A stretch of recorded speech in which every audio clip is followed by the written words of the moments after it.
O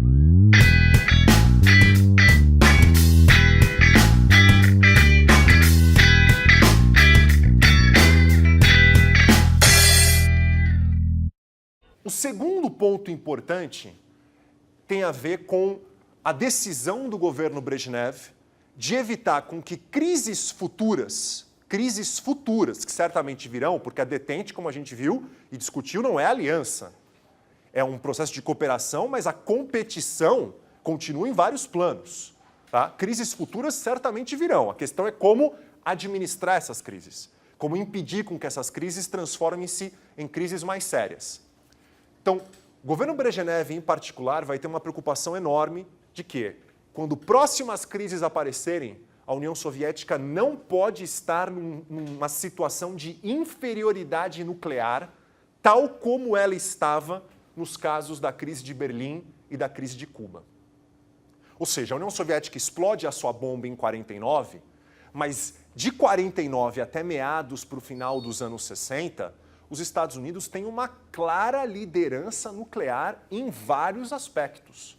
Poder armamentista nuclear norte-americano é muito superior ao soviético nesse período das duas crises.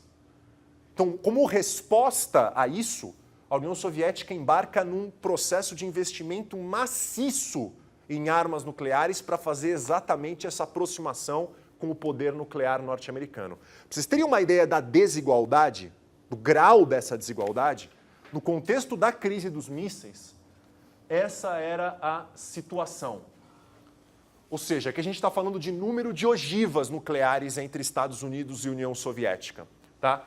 Em 56, para cada uma ogiva soviética, os Estados Unidos tinham 9.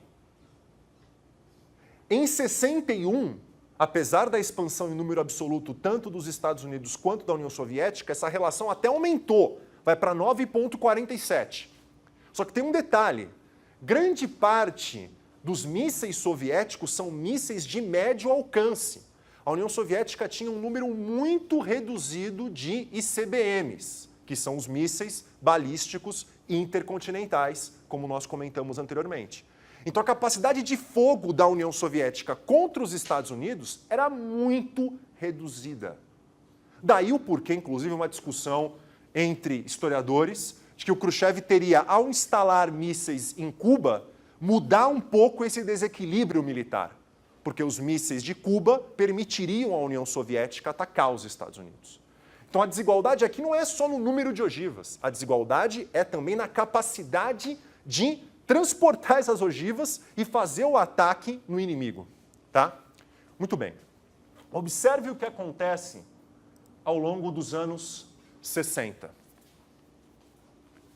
Isso aqui é o número de lançadores de mísseis balísticos intercontinentais. Observe que quando a crise dos mísseis ocorre, portanto em 62, a diferença de lançadores de mísseis intercontinentais entre Estados Unidos e União Soviética é gritante. Uma diferença enorme. Ao longo dos anos 60 e início dos anos 70, olha o que acontece com o número de lançadores de mísseis intercontinentais soviéticos. Só que não se esqueçam, de novo, esses números são enganosos, porque grande parte desses mísseis intercontinentais norte-americanos são aqueles mísseis de ogivas múltiplas. Tá? Mas mesmo assim, isso demonstra que esses investimentos nucleares soviéticos dos anos 60, com a ideia de que não entraremos numa nova crise com os Estados Unidos sem estar numa situação de paridade nuclear, gerou resultado. Um custo altíssimo do ponto de vista de contenção de produção de bens de consumo para a população soviética, não há dúvida. Mas os resultados foram muito claros. Então, para além do medo de uma escalada nuclear, um outro resultado da crise dos mísseis e da crise de Berlim é a decisão soviética de fazer um profundo programa de investimento nuclear para se aproximar o mais rápido possível do potencial nuclear norte-americano. E a gente vai ver que isso tem impacto, isso tem consequências. Um terceiro ponto fundamental, que é também, de novo, não decorre única e exclusivamente das crises do início dos anos 60, mas sem sombra de dúvida não dá para entender sem fazer a relação com as crises, é o processo de aproximação diplomática, comercial e inclusive de cooperação militar entre a Europa Ocidental e o bloco soviético. O que a gente chama aqui de detente europeia, né? Uma aproximação entre as duas Europas. Essa aproximação, ela tem dois líderes muito claros, por motivos diferentes, mas tem dois líderes muito claros. Um desses líderes é a França, do Charles de Gaulle, e o outro líder é a Alemanha Ocidental. E aí você pode me perguntar, bom, mas qual que é a relação entre essa crise do início dos anos 60 e esse processo de aproximação política, econômica que França e Alemanha Ocidental passam a realizar ao longo dos anos 60 e dos anos 70. Vamos começar com o caso da França, tá? E para ilustrar isso, eu queria lembrar uma frase muito interessante que o de Gaulle fala, na verdade, logo depois da crise dos mísseis, que eu acho que ela exemplifica exatamente o problema que a crise dos mísseis trouxe para vários países da Europa. De Gaulle disse: vivemos um contexto de aniquilação sem representação. Aniquilação sem representação. Existe uma referência direta, né, aos famosos congressos continentais norte-americanos no final do século XVIII, que contestavam o parlamento britânico pelo fato do parlamento votar tributos sem que representantes norte-americanos estivessem dentro desse parlamento. A ideia é da não haverá taxação, não haverá tributação sem representação. Aqui a discussão é outra.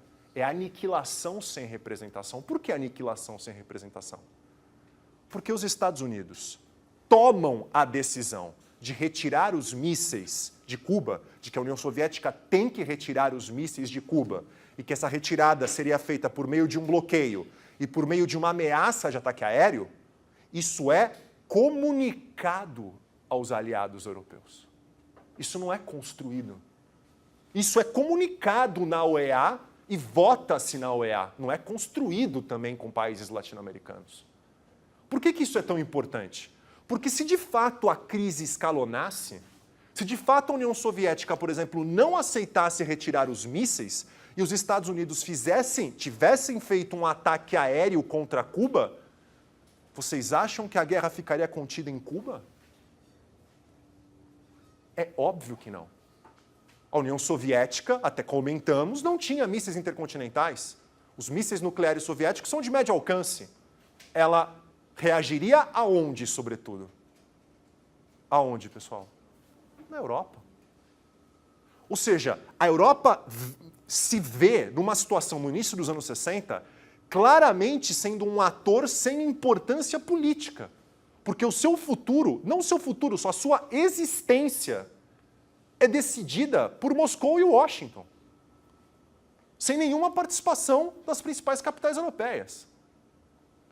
Então não é à toa que o de Gaulle, a partir de 62, começa a fazer uma política militar independente. A França sai, em 66, do Comando Militar Integrado da OTAN, uma decisão extremamente forte. A França vai desenvolver um programa nuclear independente e a França vai iniciar um processo de aproximação contínua e gradual com a União Soviética e com a Europa Oriental. Inclusive, não só em termos de parcerias comerciais, mas também de garantia de respeito mútuo. Ou seja, nós respeitamos a soberania soviética e a União Soviética respeitam a nossa soberania e a inviolabilidade das nossas fronteiras. Para além dessa aproximação entre Europa Ocidental e União Soviética, representado pelo caso francês, há também o caso da Alemanha Ocidental. Qual que era a política da Alemanha Ocidental antes dessas crises do início dos anos 60? Qual que era a política da Alemanha Ocidental antes de 61, 62? Era uma política simples. Não só não reconhecer a existência da Alemanha Oriental, Bonn não reconhece a existência da Alemanha Oriental, mas é mais do que isso. Bonn não reconhece nenhum Estado que reconhece a Alemanha Oriental. Então você tem que escolher. Ou você tem relações com a Alemanha ocidental ou você tem relações com a Alemanha oriental. Isso até meados dos anos 60. Em meados dos anos 60, a República Federal Alemã faz uma mudança radical de política externa, chamada política do leste, política em torno do leste. Agora, antes de falar sobre essa política do leste, entender as lógicas por detrás dela. Por que elas têm a relação com a crise do início dos anos 60? A percepção da elite política alemã é que o muro foi algo muito negativo para o futuro político da Alemanha. E o fato dos Estados Unidos terem aceitado a existência do muro como um resultado menos pior do que poderia ter acontecido, teria sido a prova para vários membros da elite política alemã de que essa abordagem de não reconhecimento do outro lado, ao invés de encurtar o caminho para a reunificação, que é o grande objetivo da Alemanha Federal, não estaria encurtando o caminho para a reunificação. Estaria o quê? Consolidando a separação. Consolidando a separação entre as duas Alemanhas. E o muro é a maior concretização disso, a maior representação concreta, literalmente concreta, disso. Então, qual é a mudança que se dá?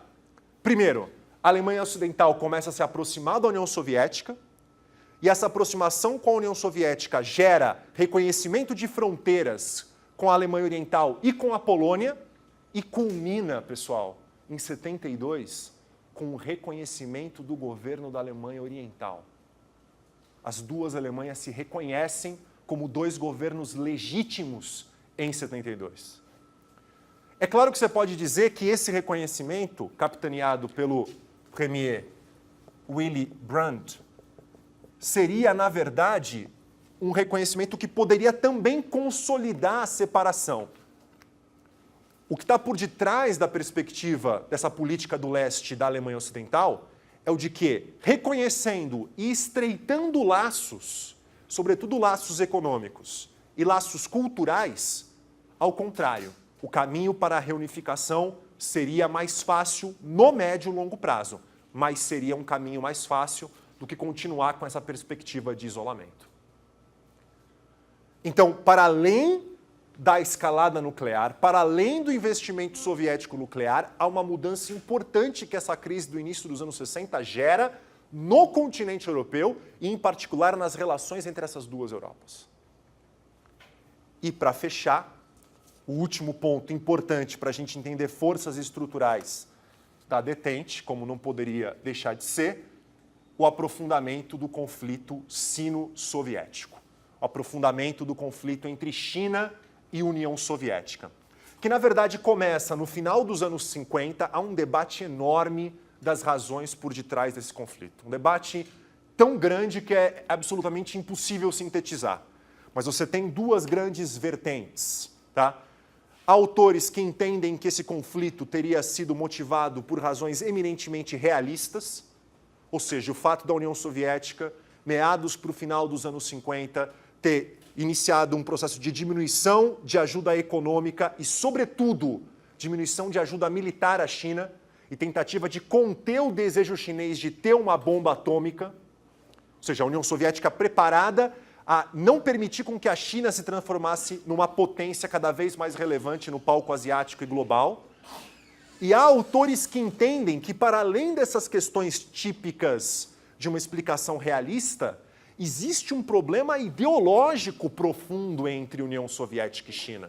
Ou seja, a União Soviética alinhando-se cada vez mais a uma perspectiva de coexistência pacífica com os Estados Unidos e a China se colocando como a vanguarda revolucionária, como o país que representaria os verdadeiros ideais do comunismo e que, portanto, a Revolução Proletária Internacional não passava mais pela liderança soviética, mas passaria pela China.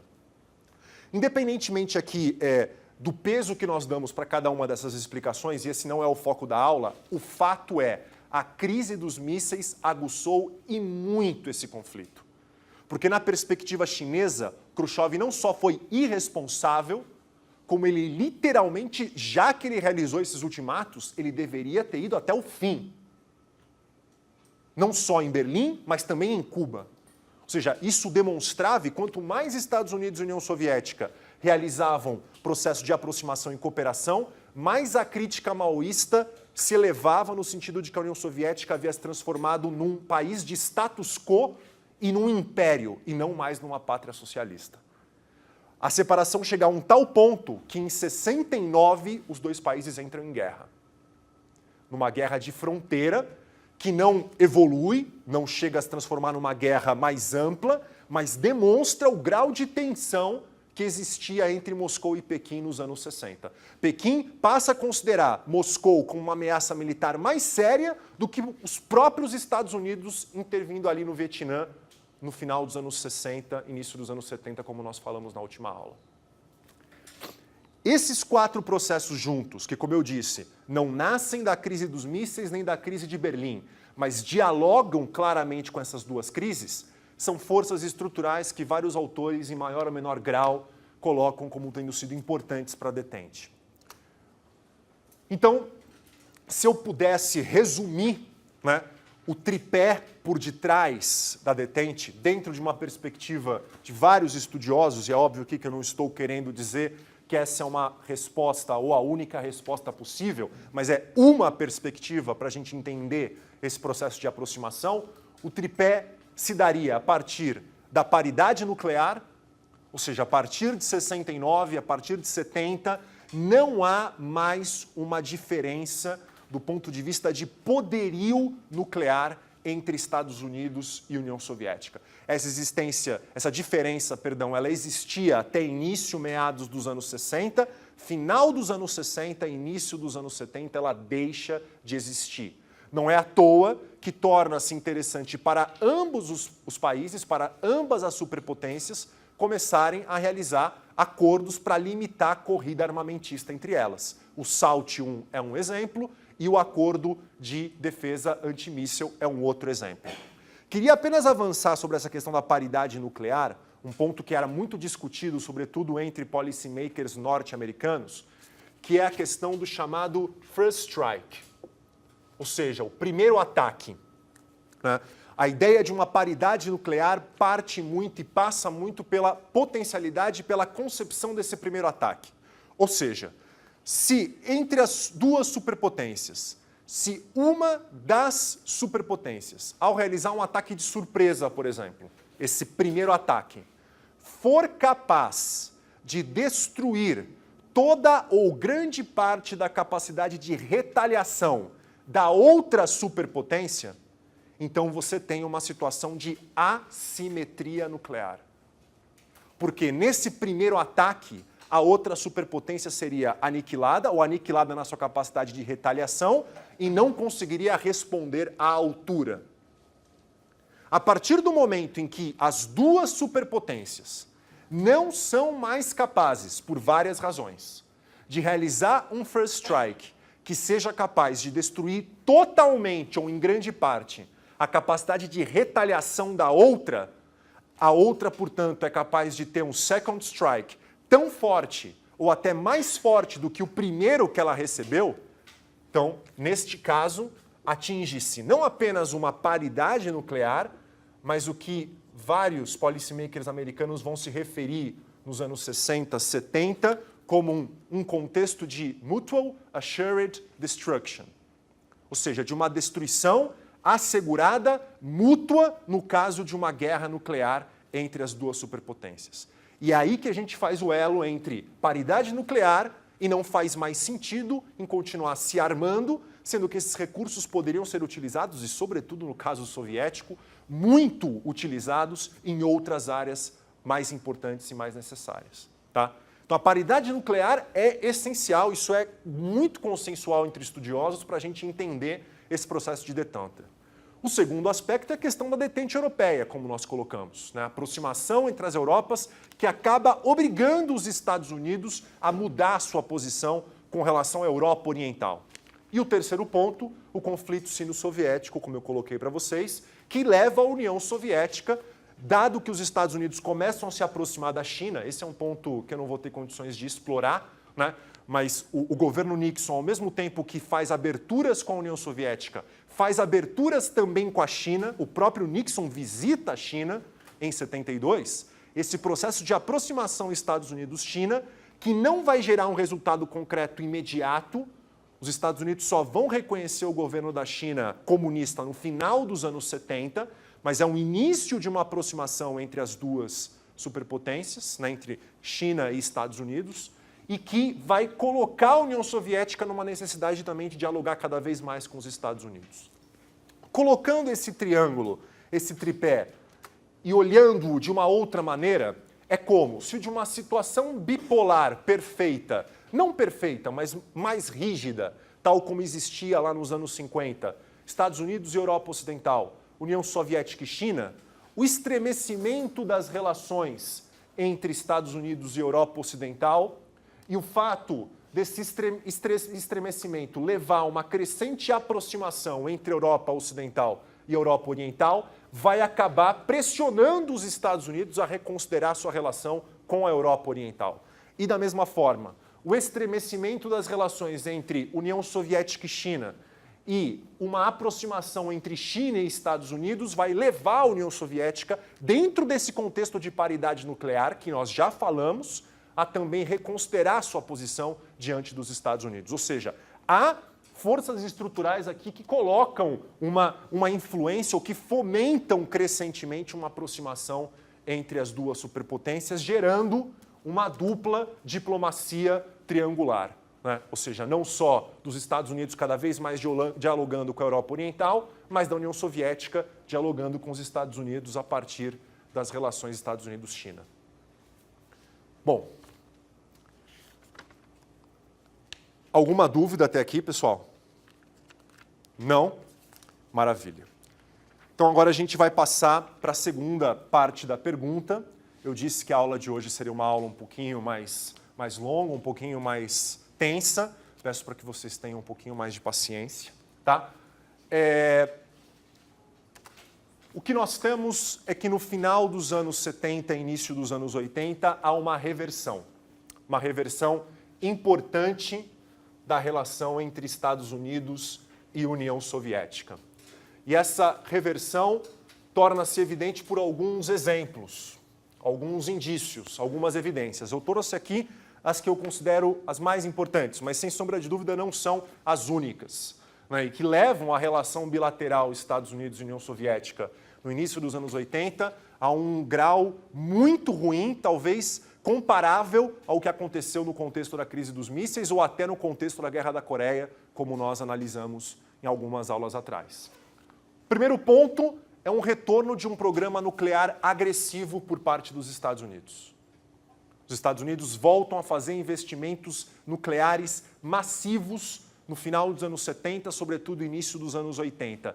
E esses investimentos não vão gerar apenas um contexto de corrida armamentista, mais uma vez, mas vão gerar sérias tensões, porque parte dos programas nucleares norte-americanos, um deles, que vai ser capitaneado pelo governo Reagan, ele é considerado pela União Soviética como um desrespeito ao Acordo de Defesa Antimíssil, que é um programa que vai ser conhecido nos anos 80 como o programa Guerra nas Estrelas.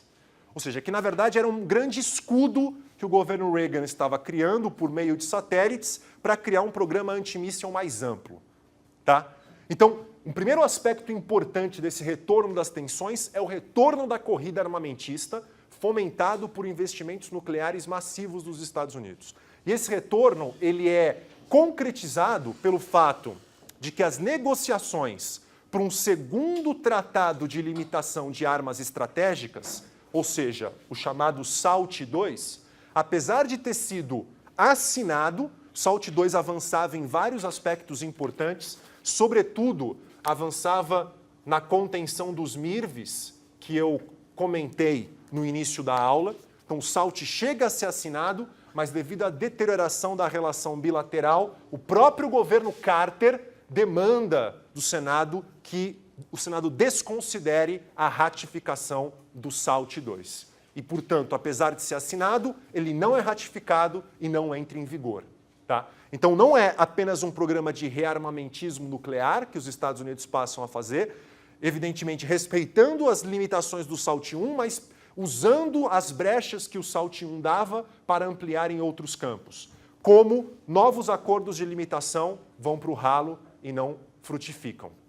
Além disso, os Estados Unidos começam a fazer ações comerciais muito agressivas contra a União Soviética. Eu peguei aqui um exemplo que eu considero mais simbólico, mas não é o único, longe não é o único, que é o embargo de grãos para a União Soviética. O governo Carter determina em 79 o embargo do comércio de grãos para a União Soviética. E um exemplo simbólico dessa deterioração das relações, que vai culminar com o governo Reagan chamando a população a lutar contra o Império do Mal, no início dos anos 80, é o boicote que o governo norte-americano faz às Olimpíadas de Moscou de 1980. Tá? Então, alguns sinais muito claros de que essa relação bilateral deteriorou-se e voltamos a ter tensões muito grandes, como há muito tempo várias pessoas, tanto nos Estados Unidos como na própria União Soviética, não viam. E aí a pergunta, ou seja, a gente discutiu um pouco como é que a detente surgiu. Agora a gente precisa discutir como isso foi possível. Em uma década, nos anos 60, uma mudança crucial na relação bilateral. Em uma década, nos anos 70, essa relação que parecia florescer para uma paz mais perpétua, também degenera para uma nova deterioração no final dos anos 70. Como isso foi possível? Quais são os aspectos que nos permitem compreender como isso foi possível? Eu queria levantar aqui duas questões. Primeira questão são as críticas domésticas crescentes que a detente passa a sofrer tanto nos Estados Unidos quanto na União Soviética. Tá? E essas críticas, elas estão relacionadas, não totalmente, mas estão relacionadas a crises no terceiro mundo. Vocês lembram na última aula, como nós discutimos a mudança da política norte-americana e soviética com relação ao terceiro mundo, com relação à emergência do terceiro mundo? Então hoje a gente vai fechar essas duas reflexões, porque é também ponto pacífico entre vários estudiosos que não dá para a gente entender essa degeneração da relação Estados Unidos-União Soviética sem olhar para o que acontece no terceiro mundo e como as duas superpotências se envolvem em crises pontuais no terceiro mundo que reverberam na relação delas.